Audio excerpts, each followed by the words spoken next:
Good morning, students. So today we are going to start our next topic of this chapter, chapter number 5, major domains of the earth. Okay, and this is our lecture number 2.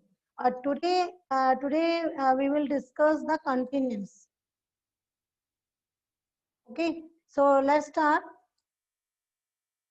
So students, in our previous lecture yesterday we have discussed about the introduction कि what we are going to study in this chapter कि हम इस chapter में क्या study करने जा रहे हैं. तो ये मैंने आपको कल बताया था कि हमने ये देखा कि कौन कौन से कंटेंट है जो हम यहाँ पर स्टडी करेंगे. फर्स्ट जो हम स्टडी करा हम कल कर चुके हैं लिथोस्फीयर को स्टडी. ओके, ये लिथोस्फीयर क्या होता है ये हमने सब कल स्टडी कर लिया है. Today we will discuss the continents. Okay, हम कंटिनेंट्स को स्टडी करेंगे. After that we will study about the hydrosphere. Okay, then oceans, and after that atmosphere, then biosphere, the domains of the life, and last जो आपके पास है यहाँ पर NCERT solution, मतलब NCERT questions. Okay, so yes, yesterday we will discuss we have discussed about the lithosphere. और हमने ये देखा था कि हमारे पास 3 मेजर डोमेन्स होते हैं अर्थ पर. वो कौन कौन से थे? Lithosphere, atmosphere and hydrosphere. और जहां पर ये तीनों लिथोस्फीयर, एटमॉस्फेयर एंड हाइड्रोस्फीयर जहां पर ये एक दूसरे को मीट करते हैं, मिलते हैं या ओवरलैप करते हैं, वहां पर क्या हो जाता है? वहां पर लाइफ एग्जिस्ट होती है, वहां पर लाइफ होती है. और वो क्या होता है? बायोस्फीयर. ओके, क्योंकि एक खाली लिथोस्फीयर पर भी क्या होगा? लाइफ नहीं. एक अकेले लिथोस्फीयर देखे तो वहां पर भी लाइफ जो है पॉसिबल नहीं है. ओनली अगर हम हाइड्रोस्फीयर की बात करें तो वहां भी सबके लिए लाइफ पूरी पॉसिबल नहीं है. बट जहां पर ये तीनों चीजें एक दूसरे के साथ मिल जाती है, जिस नैरो जोन में, एक नैरो जोन के अंदर ये तीनों एक दूसरे से को ओवरलैप करती हैं, उसे हम बायोस्फीयर कहती हैं. और वहां पर जो लाइफ है वो एग्जिस्ट करती है. ठीक है, तो ये हमने कल स्टडी किया था. ओके, और हमने साथ ही साथ ये देखा था वर्ड ओरिजिन, यहाँ पर देखा था कि कहाँ से ये आया है words. Then we discussed about the lithosphere. Okay, after that we discussed about the lithosphere. Lithosphere के बारे में हमने पूरी स्टडी कर चुके हैं हम लोग कल के लेक्चर में अपने. ओके,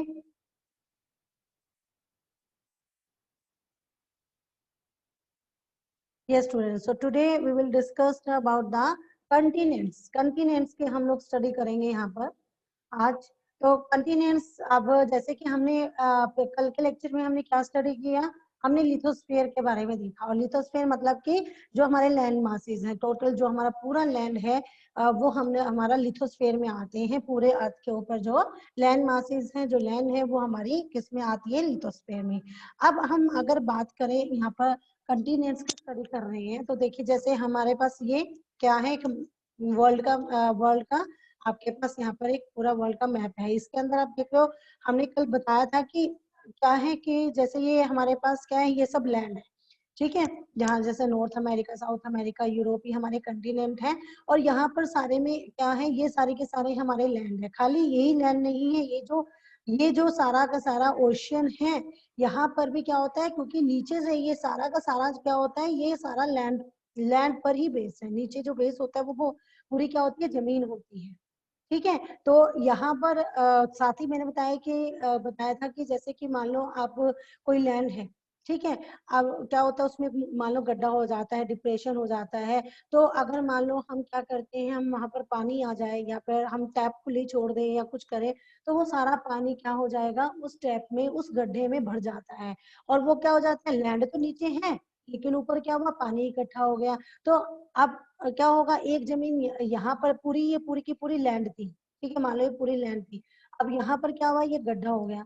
ठीक है, पानी भरा तो यहाँ सारे में पानी भर गया. तो क्या हुआ? पानी भरा तो थी तो ये पूरी लैंड. अब ये वाला पोर्शन है और ये वाला पोर्शन है, ये दोनों क्या हो गए? अलग हो गए एक दूसरे से. क्योंकि पहले तो हम इजिली इस रोड के ऊपर क्या कर सकते थे? इस जमीन के ऊपर यहाँ से यहाँ तक पैदल जा सकते थे. लेकिन क्योंकि अब यहाँ पर सारे में पानी भर गया तो ये क्या हो गई? ये आपस में ये वाली जमीन और ये वाली जमीन दोनों एक दूसरे से अलग हो गई. इसी तरीके से इसी तरीके से पूरे वर्ल्ड में ये जो है, देखिए वर्ल्ड का ये हमारा ग्लोब है, इसके अंदर आप देखें मैप के अंदर अब ये हमारे पास जैसे मान लो साउथ अमेरिका है, ये अफ्रीका है, ठीक है। अब ये पूरे की पूरी क्या है, यहाँ पर ये पूरी हमारी जमीन लैंड थी, ठीक है। अब क्या हुआ, यहाँ पर बड़े बड़े गड्ढे हो गए, ठीक है, डिप्रेशन आ गया।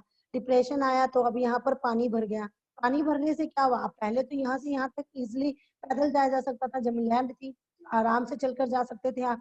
लेकिन अब क्या हुआ, यहाँ पर सारे में वाटर भर गया, तो उसकी वजह से क्या हुआ, ये अलग हो गई, ठीक है। आप ये एक दूसरे से सेपरेट हो गए इस वाटर बॉडीज की वजह से, ये जो बीच में वाटर बॉडी बन गई। तो इस तरीके से सभी कंट्री, सभी जो ये हमारी लैंड है, ऐसे जहां जहां पानी भरता गया, जहां जहां ये पानी भरा, वहां वहां पर वो जमीनें जो हैं एक दूसरे से अलग हो गई। तो इस तरीके से हमारे पास क्या हो गए, जैसे जैसे जमीनों पे पानी भरा तो ये जमीनें अलग हुई और ये 7 कंटिनेंट हमारे यहाँ पर बन गए।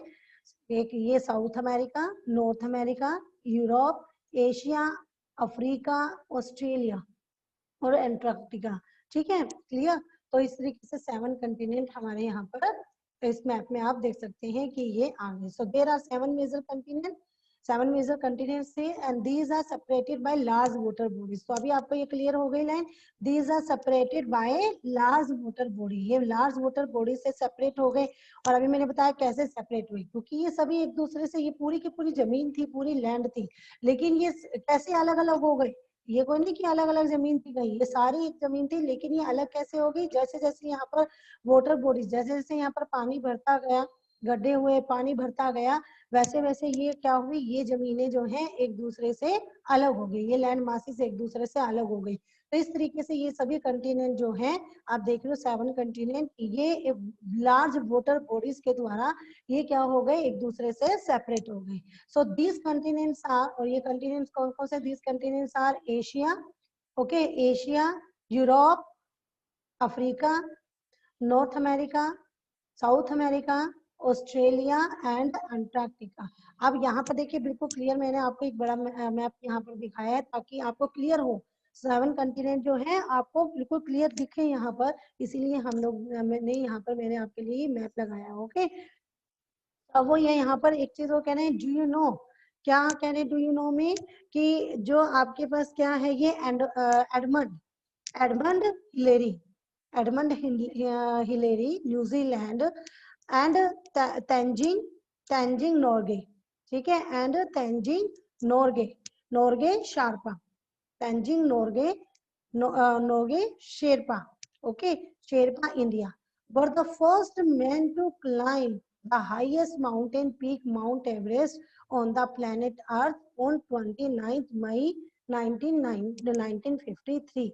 कि न्यूजीलैंड के जो एडमंड हिलेरी और इंडिया के तेंजिंग नोगे शेरपा 29 मई 1953 को अर्थ के सबसे जो हाईएस्ट पीक वाले, ठीक है, highest mountain peak mount Everest जो है उस पर चढ़ने वाले पहले व्यक्ति थे, ओके। उसके बाद जुंको, यस जुंको, ये हो गया आपके पास Junko Tabei, Junko Tabei, Junko Tabei Japan was the first woman to reach the summit of on 16th May 1975।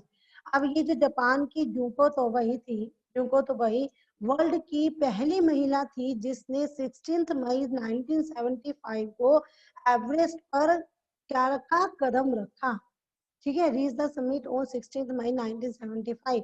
The first women to climb the highest peak on 23rd May 1984 was Bachendri, अरे ये आपके पास है बिचेंद्री बिचेंद्री पाल, okay. और बिचेंद्री पाल भारत की पहली महिला जिसने 23rd मई 1984 को एवरेस्ट पर अपना कदम रखा, ओके।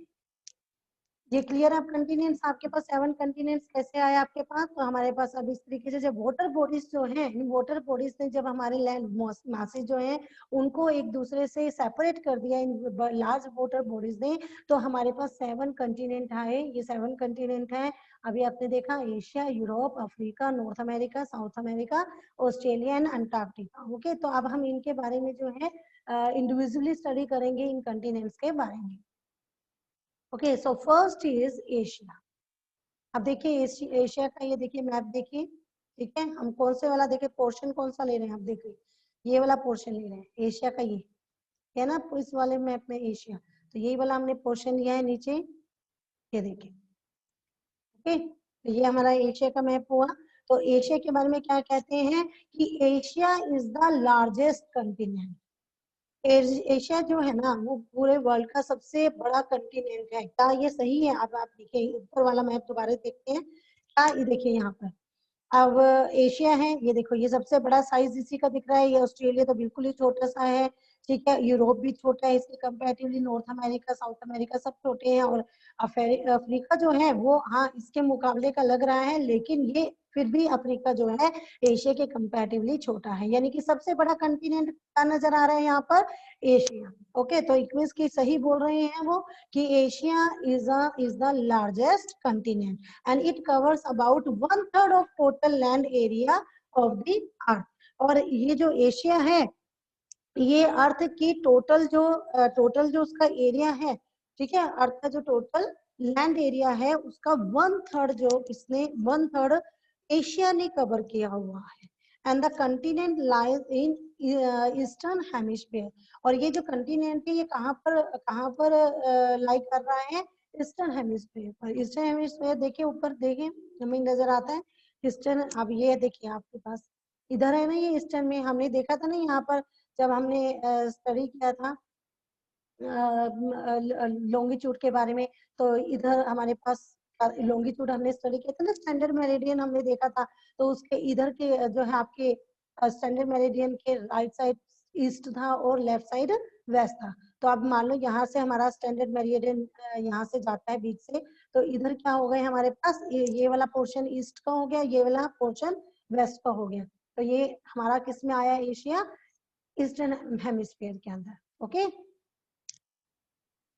तो the continent line eastern hemisphere. क्लियर है ये ईस्टर्न हेमिस्फीयर में कैसे आया? The tropic of cancer passes through this continent. और क्या है कि जो ट्रॉपिक ऑफ कैंसर आपको याद होगा मैंने कराया था आपको, जैसे कि ये हमारे पास ग्लोब था, ये हमने ये स्टडी किया था पिछले सेकंड चैप्टर में, हमने देखा था कि उसके अंदर हमने देखा था ना ये इक्वेटर था, इक्वेटर से जो ऊपर है, ऊपर वाली जो आपके पास क्या है लैटिट्यूड है, ये ऊपर वाला 23 डिग्री नॉर्थ और 23 डिग्री साउथ नीचे की तरफ इक्वेटर से। तो ये वाला आपके पास ट्रॉपिक ऑफ कैंसर था, ये आपके पास ट्रॉपिक ऑफ कैप्रिकॉर्न था। तो ये ट्रॉपिक ऑफ कैंसर ये वाला। सो वो कह रहा है कि the tropic of cancer passes through this continent. जो हमारा ट्रॉपिक ऑफ कैंसर यानी ये वाला जो पार्ट है, ये ट्रॉपिक ऑफ कैंसर का, ये कहाँ से होकर कहाँ से पास करता है? एशिया के से। ओके, तो ये जो कंटिनेंट है इसमें जो ट्रॉपिक ऑफ कैंसर मतलब कि ये जो ट्रॉपिक ऑफ कैंसर है इस कंटिनेंट से होकर गुजरती है। And Asia is separated from Europe by Ural mountains on the west.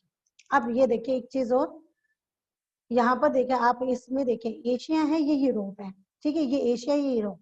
अब सभी हम कहते हैं कि सभी एक दूसरे से सेपरेट हो गए हैं। यहाँ पर देखिए जुड़ा हुआ लग रहा है ना, यहाँ पर ऐसा लग रहा है एशिया और यूरोप एक दूसरे से जुड़े हुए हैं, लेकिन यहाँ पर क्या है, यहाँ पर एक ना माउंटेन की रेंज है, यहाँ पर एक माउंटेन के बीच में रेंज है, ठीक है, एक बड़ी लंबी रेंज है।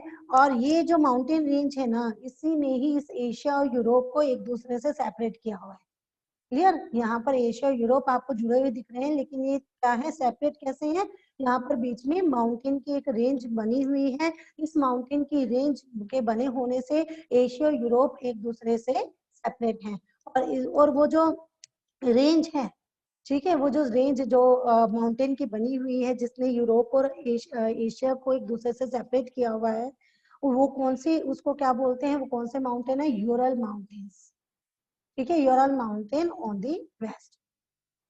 So the combined landmass of Europe and Asia is called the Eurasia। अब देखिए एक और चीज देखिए इसमें, अब यहाँ पर क्या है, जो ये आपके पास इसका ना कुछ पार्ट जो है ये जो यूरोप है, और यहाँ पर ना रशिया आपका, ठीक है, थोड़ा पार्ट रशिया का है। तो ये जो पार्ट यूरोप एशिया से जुड़ा हुआ है, ये वाला एक दूसरे से जुड़े हुए हैं। तो यूरोप और एशिया के जो ज्वाइंट लैंड है, जो एक दूसरे से जुड़ी हुई है, उसको क्या बोला जाता है? उसको बोला जाता है यूरेशिया। ठीक है, यानी कि यूरोप तो ये हो गया, यूरोप प्लस एशिया, जो लैंड यहाँ से जुड़ी हुई है यूरोप की एशिया के पार्ट से, उसे क्या बोलते हैं, यूरेशिया कहा जाता है। ओके,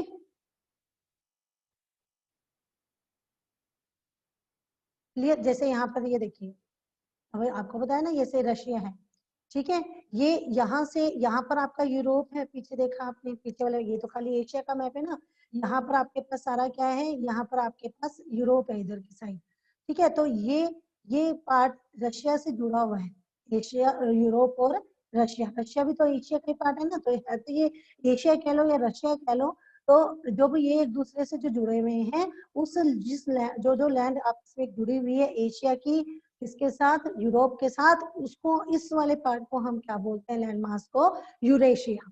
ओके, क्लियर है स्टूडेंट्स। तो ये आपके पास है एशिया कंटिनेंट के बारे में, क्लियर हो गया होगा आपको वो ये एशिया कंटिनेंट का। Next is Europe. अब यूरोप क्या है, Europe is much smaller than Asia. क्या ये ऐसा है, हम पीछे देखते हैं, दोबारा से उसी मैप पे जाएं, तो यूरोप देखिए, एशिया तो इतना बड़ा कंटिनेंट है, और यूरोप ये छोटा सा है, इट मींस कि सही है कि यूरोप जो है वो एशिया से काफी छोटा है ना। तो Europe is much smaller than Asia, ये हमारे पास यूरोप है। अब एक देखिए, रशिया जो आपने देखा कि एशिया जो है, एशिया में भी रशिया है, और रशिया का कुछ पार्ट जो है ना, वो यूरोप से भी जुड़ा हुआ है, पढ़ा था ना हमने यूरेशिया। तो रशिया, यूरेशिया जिसको कहते हैं, जो यूरोप और एशिया का कुछ पार्ट जो एक दूसरे से जुड़े हुए हैं, उसे बोलते हैं यूरेशिया। तो रशिया जो है ना, एशिया का पार्ट, ये कुछ इसके इसके अंदर भी है, यूरोप के अंदर भी है, ठीक है। तो Europe is much smaller than Asia, and the continent lies to the west of Asia. और ये जो कंटिनेंट है, ये कहाँ पर लाई कर रहा है, एशिया के वेस्ट में, एशिया के वेस्ट में कर रहा है ये लाई, देखिए ये। अब आपके पास ये एशिया है, एशिया के इधर क्या होगा, एशिया का इधर का पार्ट होगा आपके पास ईस्ट, और इधर का पार्ट हो गया वेस्ट। तो एशिया के वेस्ट में आ गया ना यूरोप, एशिया के वेस्ट में आ गया यूरोप, इसीलिए हमने क्या लिखा यहाँ पर कि जो ये कंटिनेंट है, ये एशिया के वेस्ट में लाई करता है। Okay, and the Arctic circle passes through it. और जो आर्कटिक सर्कल है, वो यहाँ से पास करती है, किससे, इस यूरोप में से। आर्कटिक सर्कल याद होगा आपको, हमने जैसे ये पढ़ा था ग्लोब, इसमें हमारे पास ये था इक्वेटर, ठीक है, उसके बाद ये था ट्रॉपिक ऑफ कैंसर, और उसके ऊपर वाला जो था आपके पास लैटिट्यूड, वो था आपका आर्कटिक सर्कल। ओके, तो ये जो आर्कटिक सर्कल है, ये वाला जो सर्कल है नॉर्थ की साइड में, जो आर्कटिक सर्कल था नॉर्दर्न हेमिस्फीयर में, वो कहाँ से होकर जाता है, वो यूरोप में से क्या करता है, यूरोप से होकर गुजरता है, and it is bound by water bodies on 3 side. तो ये जो यूरोप है, ये 3 साइड से वाटर बॉडीज से घिरा हुआ है। आप देखिए यहाँ पर भी, ये जो आपके पास यूरोप का मैप है, इसमें देखिए यहाँ पर भी ये वाटर बॉडीज से जो से गिरा हुआ है, इधर की साइड भी और यहाँ ऊपर भी। तो तीन तीन क्योंकि इधर के साइड पे एशिया के साथ जुड़ा हुआ है ये, तो तीनों तरफ से ये क्या है, वाटर बॉडी के साथ बाउंड है। ओके, क्लियर है यूरोप का आपको। अब शायद क्लियर होगा, कुछ नहीं है, सिंपल सा हमने पढ़ा कि यूरोप जो है वो एशिया के कंपैरेटिवली बहुत स्मॉल है, ठीक है। इसका जो ये जो कंटिनेंट है, ये एशिया के वेस्ट में लाई करता है। आर्कटिक जो सर्कल है आपका, टॉपिक ऑफ कैंसर के ऊपर आर्कटिक सर्कल है, वो यहाँ इस यूरोप में से पास होकर जाती है, और ये थ्री साइड से ये वाटर बॉडी से बाउंड है, घिरा हुआ है। Okay, next is Africa. अब नेक्स्ट कंटिनेंट इज अफ्रीका। तो अफ्रीका का मैप देख लीजिए, ये अफ्रीका का आपका मैप है, ठीक है। अब यहाँ पर देखिए Africa, Africa is the second largest continent after Asia. So क्या बिल्कुल सही लिख रहा है ये, देखिए ये क्या सही लिख रहा है, हम देखते हैं पीछे वही मैप। अब हमने देखा था ना ये एशिया, अब हम अफ्रीका के बारे में पढ़ रहे हैं, और सारे जितने भी हैं वो एशिया से छोटे हैं और अफ्रीका से भी छोटे लग रहे हैं, ठीक है। तो अफ्रीका जो है वो एशिया के इक्वल लग रहा है, लेकिन एशिया से थोड़ा छोटा है, इट मीन्स की सेकंड लार्जेस्ट आपके पास क्या हो गया, अफ्रीका। तो सही सही बात बोल रहा है वो, कि जो आपके पास क्या है, जो आपके पास अफ्रीका है, Africa is the second largest continent after Asia, and the equator of 0 degree latitude runs almost through the middle of the continent. और ये जो हमारा इक्वेटर, सबको पता है इक्वेटर क्या होता है, जो जो बिल्कुल मिड में से होकर निकलता है, यहाँ से इक्वेटर मिडवे से होके निकलता है ना, बिल्कुल। तो अब यहाँ पर वो कह रहा है कि जो इक्वेटर है या हमारा जो 0 डिग्री ये लैटिट्यूड होता है, क्योंकि यहाँ से 0 डिग्री से लेकर चलते हैं इक्वेटर से, सो 0 डिग्री लैटिट्यूड है, वो कहाँ से, ऑलमोस्ट कहाँ से, इस ये जो कंटिनेंट है बिल्कुल इसके ऑलमोस्ट मिडल में से होकर ये निकलता है। And the last part of Africa lies in the northern hemisphere. तो अफ्रीका का जो ज्यादातर पार्ट है ना, वो कहाँ पर लाई कर रहा है, नॉर्दर्न हेमिस्फीयर में। देखिए जरा मैप में देख लेते हैं, यहाँ पर ये देखिए, अगर यहाँ पर इक्वेटर से अगर हम ये देखो, ये इक्वेटर यहाँ से आकर मान लो ये ऐसे डिवाइड ऐसे जा रहा है इक्वेटर बिल्कुल मिड में से, ओके। तो अब इसका क्या हुआ, अफ्रीका का ये जो ज्यादातर पार्ट कहाँ पर है, ऊपर नॉर्दर्न हेमिस्फीयर है, नीचे साउदर्न हेमिस्फीयर है। तो इसका कम पार्ट आपका साउदर्न हेमिस्फीयर में है और ज्यादा पार्ट अफ्रीका का नॉर्दर्न हेमिस्फीयर में है, यानी कि अफ्रीका का ऑलमोस्ट पार्ट कहाँ पर है, नॉर्दर्न हेमिस्फीयर के अंदर है, okay.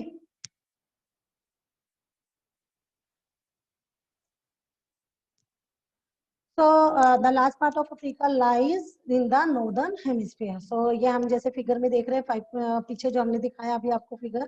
So you will find that it is the only continent through which the Tropic of Cancer, the equator and the Tropic of Capricorn pass. ये अकेला ऐसा कंटिनेंट है जिसमें से ये जैसे इक्वेटर, ठीक है, इक्वेटर भी इससे इससे क्या हो रहा है, पास हो रहा है। इसके ऊपर का जो ट्रॉपिक ऑफ कैंसर है, ठीक है, ट्रॉपिक ऑफ कैंसर है, वो भी इधर से इसी में से निकल कर जाता है। और ट्रॉपिक ऑफ कैप्रिकॉर्न जो इक्वेटर के नीचे होता है, ट्रॉपिक ऑफ कैप्रिकॉर्न, वो भी यहाँ से इसी से पास होकर जाता है। ये अकेला ऐसा कंटिनेंट है जिसके अंदर से 3 ये जो हमारे लैटिट्यूड है वो पास करते हैं, equator, Tropic of Cancer and Tropic of Capricorn, okay. और the Sahara Desert, the world's largest hot desert, is located in Africa. So जो सहारा डेजर्ट है, जो वर्ल्ड का सब का क्या है, लार्जेस्ट हॉट डेजर्ट है, वो इस अफ्रीका में ही लोकेट है, ओके। इस अफ्रीका में ही ये सहारा डेजर्ट पाया जाता है। And the continent is bound on all sides by oceans and seas. अब देखिए ये वो कंटिनेंट है जो चारों तरफ से ओशियंस और सीज जो है, समुद्र से, इनसे घिरा हुआ है, ठीक है, सागर और समुद्रों से घिरा हुआ है। ये देखिए आपको साफ दिख रहा है, यहाँ पर, यहाँ भी आपके पास वाटर है, इधर भी वाटर है, नीचे भी वाटर है, ऊपर भी वाटर है। तो ये चारों तरफ से क्या है, चारों तरफ से ये ओशियन एंड सी से ये बाउंड है, ओके। एंड नेक्स्ट वो क्या बता रहे हैं यहाँ पर कि ये वो कंटिनेंट है। You will notice that the world longest river, the Nile, flow through Africa. कि जो वर्ल्ड की सबसे लॉन्गेस्ट रिवर है। अच्छा एक चीज और, एक होता है लॉन्गेस्ट और एक होता है लार्जेस्ट, दोनों में फर्क है। देखो लॉन्गेस्ट क्या होती है, जैसे कि क्या हुआ कि लॉन्गेस्ट तो क्या हुआ, जैसे यहाँ से निकल रही है, तो लॉन्गेस्ट में ऐसे लंबी, लॉन्गेस्ट लंबी एक, जैसे ये लंबी एक, ये लॉन्ग हो गया।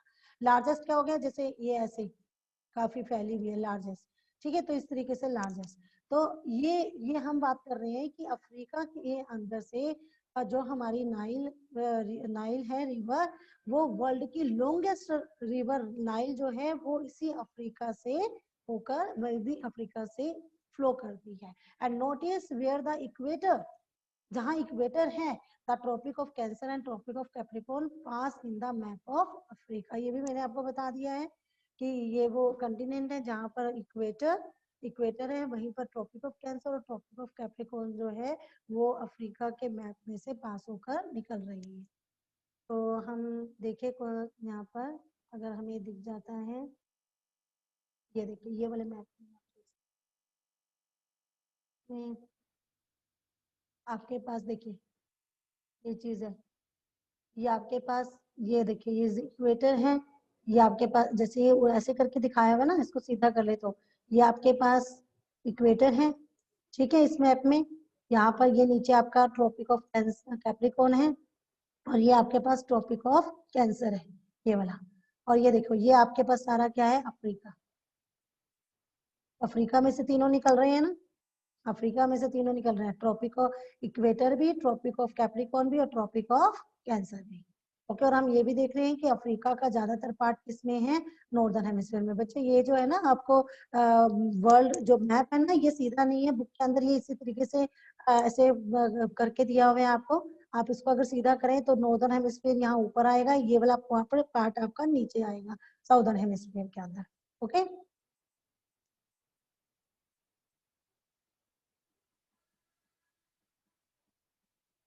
नेक्स्ट देखते हैं हम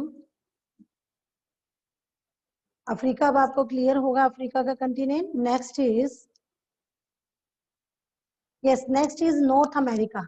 नॉर्थ अमेरिका जो है, ये देखिए मैप देखिए, north America is the third largest continent of the world. जो नॉर्थ अमेरिका है वो वर्ल्ड का तीसरा लार्जेस्ट कंटिनेंट है। ठीक है, पहले नंबर पे क्या आया, एशिया, दूसरे नंबर पे क्या आया आपके पास अफ्रीका, और तीसरे नंबर पे आ गया नॉर्थ अमेरिका। आप अपने पीछे वर्ल्ड के मैप में देखें तो आपको साफ दिखेगा कि तीसरे नंबर पे नॉर्थ अमेरिका का जो साइज है वो बड़ा है। ठीक है, तो वो थर्ड लार्जेस्ट कंटिनेंट है वर्ल्ड का, और it is link to South America by a very narrow strip of the land called the isthmus of Panama. अब इस्थमस ऑफ पनामा, देखिए ये चीज एक लाइन समझने की यहाँ पर। अब ये आपके पास क्या है, मैप है किसका, नॉर्थ अमेरिका का। अब यहाँ देखिए, ये नीचे देखिए, ये आपके पास नीचे एक नली जा रही है ना आपके पास, ये आपके पास क्या है, नीचे एक ना पनामा कैनल है, नीचे आप देख रहे हो इस मैप के अंदर, ये पनामा कैनल है।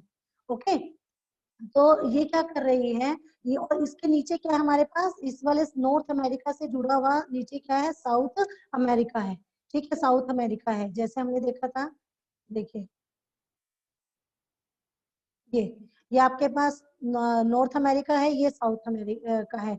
ये देखो एक ये पतला सा जो जा रहा है वो उधर मैंने दिखाया, तो ये आपके पास क्या है, यहाँ पर पनामा कैनल है। ओके, और ये क्या होता है, यहाँ पर ये ना एक छोटी सी बिल्कुल पतली सी नैरो सी लैंड है, उसके साथ ये आपस में एक दूसरे से जुड़े हुए हैं, नॉर्थ अमेरिका और साउथ अमेरिका। ठीक है, अब क्या होता है, यहाँ से ना अभी कैनल खोल दी गई है ताकि शिप वगैरह आ जा सके। पहले क्या होता था, पहले पूरा अगर शिप लेके जानी होती थी पूरा ऐसे घूमकर इधर आना पड़ता था, लेकिन अब यहाँ पर जो है एक छोटी सी कैनल खोल दी गई है ताकि जो है यहीं से आप एक दूसरे को साथ की जा सके। ठीक है, तो ये जो है ना, ये जो एक दूसरे को लैंड एक दूसरे को जोड़ती है, एक छोटी सी स्ट्रिप लैंड की जो एक दूसरे को जोड़ रही है, इसी को बोला जाता है, इसी को बोला जाता है क्या, इल्तमिश। देखिए, यस, तो इसे क्या बोलते हैं, इस्तमस। इस्तमस जो ये जो पोर्शन है, ये जो नॉर्थ साउथ अमेरिका को जोड़ रही है, पतली सी ये लैंड है, इसे बोलते हैं, ये जो स्ट्रिप ऑफ लैंड है इसको क्या बोलते हैं, isthmus. Isthmus of Panama, Panama क्या है, वहां पर एक छोटी सी कैनल है। Okay, so the continent lies completely in the northern and western hemisphere. ये जो कंटिनेंट है ये पूरी तरीके से एक तो नॉर्दर्न हेमिस्फीयर में है, ऊपर नॉर्दर्न हेमिस्फीयर में है, और दूसरा western, northern northern and western hemisphere, क्योंकि ऊपर का पोर्शन क्या हो गया, अगर हम लैटिट्यूड से देखें तो ये नॉर्दर्न में है, और दूसरा अगर हम एशिया से इधर देखें तो ये वेस्टर्न में है। एशिया की तरफ से देखें तो ये वेस्टर्न में आता है, तो ये कंप्लीटली ये नॉर्दर्न एंड वेस्टर्न हेमिस्फीयर में लाई करता है, and there three oceans round this continent.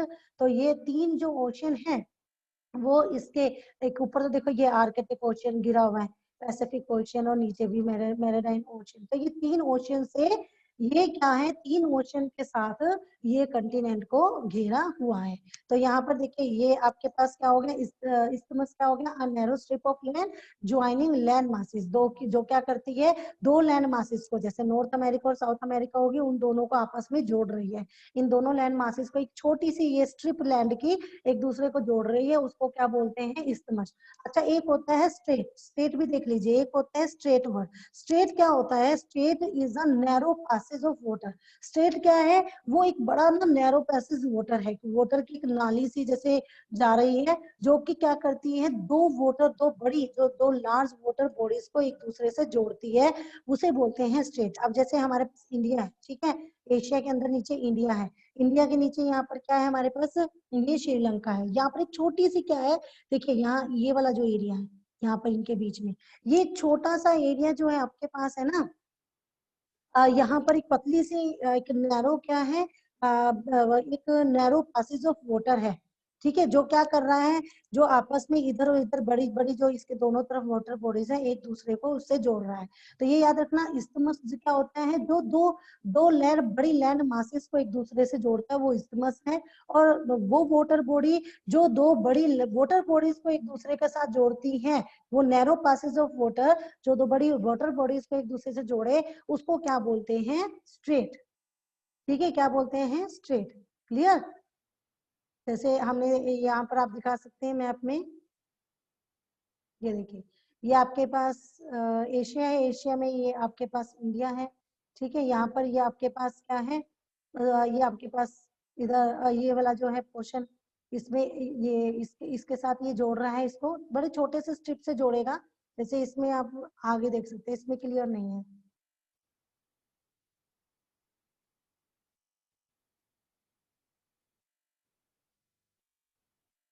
इसमें ये उल्टा करके देखा भैया, यहाँ पर ये इसको जोड़ता है, ठीक है। यहाँ एक छोटी सी वो है स्ट्रिप है जो इनको आपस में वाटर बॉडीज को जोड़ रही है, ठीक है।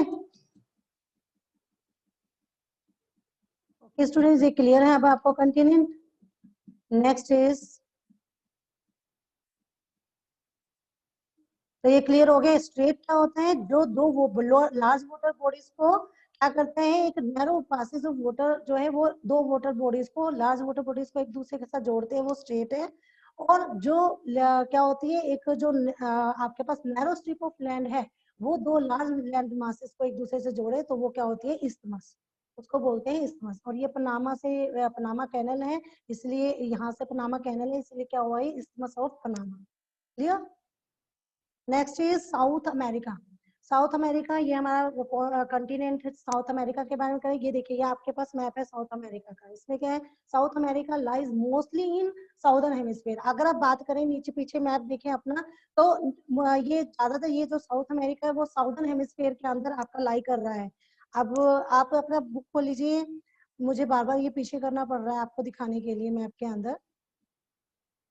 अगर हम वर्ल्ड का ये देखें, यहाँ पर क्या है, साउथ अमेरिका, ये हमारे पास से ये इक्वेटर से अगर हम इसको निकालें, तो नीचे का ये साउदर्न हेमिस्फीयर, नीचे का पार्ट साउदर्न हेमिस्फीयर होता है, तो ऑलमोस्ट जो है ये साउदर्न हेमिस्फीयर के अंदर लाई करता है साउथ अमेरिका। ओके, तो ये लाइन बिल्कुल करेक्ट उन्होंने बोली है कि साउदर्न हेमिस्फीयर में ये हमारे पास साउथ अमेरिका लाई करता है। Okay, and which two oceans surround it on the east and west। East and west के अंदर दो आपके पास यहाँ पर दो ओशियन जो है वो उसको दोनों तरफ है, ये आपने बताना है। आप खुद देखिए मैप में और बताएं कि क्या ऐसा है, कौन सी दो ओशियंस हैं जो ईस्ट और वेस्ट में इसको घेरे हुए हैं, ये आप देखेंगे कौन कौन सी है। उसके बाद the Andes world longest mountain range runs through its length from north to south. अब ये जो साउथ अमेरिका है, यहाँ पर एक लंबी क्या है, एक रेंज है, ठीक है, किसकी, माउंटेन की एक लंबी सी रेंज है जो है एंडीज। एंडीज वर्ल्ड लॉन्गेस्ट, ये देखिए लार्जेस्ट नहीं, ये लॉन्गेस्ट, अभी मैंने आपको बताया लॉन्गेस्ट और लार्जेस्ट में क्या होता है, डिफरेंस होता है। लॉन्गेस्ट मतलब लंबी, और वो नॉर्थ टू साउथ जा रही है पूरी की पूरी रेंज। ओके, सो और वो नाम क्या है उसका, Andes. Andes world longest mountain range runs through its length from north to south, ऐसे नॉर्थ से साउथ में ये लंबी एक रेंज जा रही है, किसकी, माउंटेन की, और वर्ल्ड की वो सबसे लॉन्गेस्ट माउंटेन है जिसका नाम क्या है, Andes. Okay, and south America has the world largest river. वो पीछे नाइल जो थी वो क्या थी, आपकी लॉन्गेस्ट रिवर थी, और ये क्या है, यहाँ पर साउथ अमेरिका में क्या है, लार्जेस्ट रिवर है। ये डिफरेंस देखना, नाइल जो थी हमने लॉन्गेस्ट रिवर पढ़ी थी पीछे, अभी पीछे कंटिनेंट में, और साउथ अमेरिका में आ गई आपके पास लार्जेस्ट रिवर, और वो रिवर कौन सी है, अमेजन। ओके, तो ये लार्जेस्ट है, वो नाइल जो थी वो आपकी क्या थी, लॉन्गेस्ट रिवर थी। Clear. Next is Australia. Australia का मैप देखिए यहाँ पर, ये आपके पास ऑस्ट्रेलिया आ गया। So Australia is the smallest continent that lie entirely in the southern hemisphere. अगर आप बात करें अपने वर्ल्ड के मैप में देखें, तो ऑस्ट्रेलिया का जो पोर्शन है नीचे आप देखेंगे वो पूरा का पूरा कहाँ पर, साउदर्न हेमिस्फीयर के अंदर है। क्योंकि ऑलमोस्ट हमने देखा, जैसे साउथ अमेरिका पड़ा, वो भी हमने देखा कि वो कहाँ, उसका ज्यादातर पार्ट साउदर्न में है, थोड़ा सा पार्ट आपका नॉर्थ में है, लेकिन इसका सारा ये एंटायरली साउदर्न हेमिस्फीयर में ऑस्ट्रेलिया लाई कर रहा है। ठीक है, सो ऑस्ट्रेलिया इज और स्मॉलेस्ट कंटिनेंट है, छोटा, सबसे छोटा कंटिनेंट है ये, that lie entirely in the southern hemisphere and it is surrounded on all side by the ocean. चारों तरफ से ये क्या है, ओशियन से घिरा हुआ है, ओशियन एंड सी से, and it is called island, क्योंकि चारों तरफ से घिरा हुआ है ओशियन से, ठीक है, इसीलिए ये क्या हो गया, एक आइलैंड कंटिनेंट हो गया। इसीलिए हम इसको क्या बोलते हैं, एक आइलैंड कंटिनेंट बोलते हैं, क्योंकि चारों तरफ से ओशियन और सी से घिरा हुआ है। क्लियर। और लास्ट चीज अंटार्कटिका। अंटार्कटिका में आप देख रहे हैं, ये एक ऐसा कंटिनेंट है जो आप देखोगे कि इतना किसी को पता नहीं चलता कि ये भी कोई कंटिनेंट है, क्योंकि देखिए वर्ल्ड के मैप में ये नीचे ये दिया हुआ है, ये सारा अंटार्कटिका, इतना किसी का ध्यान नहीं जाता कि ये भी एक क्या है, ये भी एक कंटिनेंट है। क्यों है, क्योंकि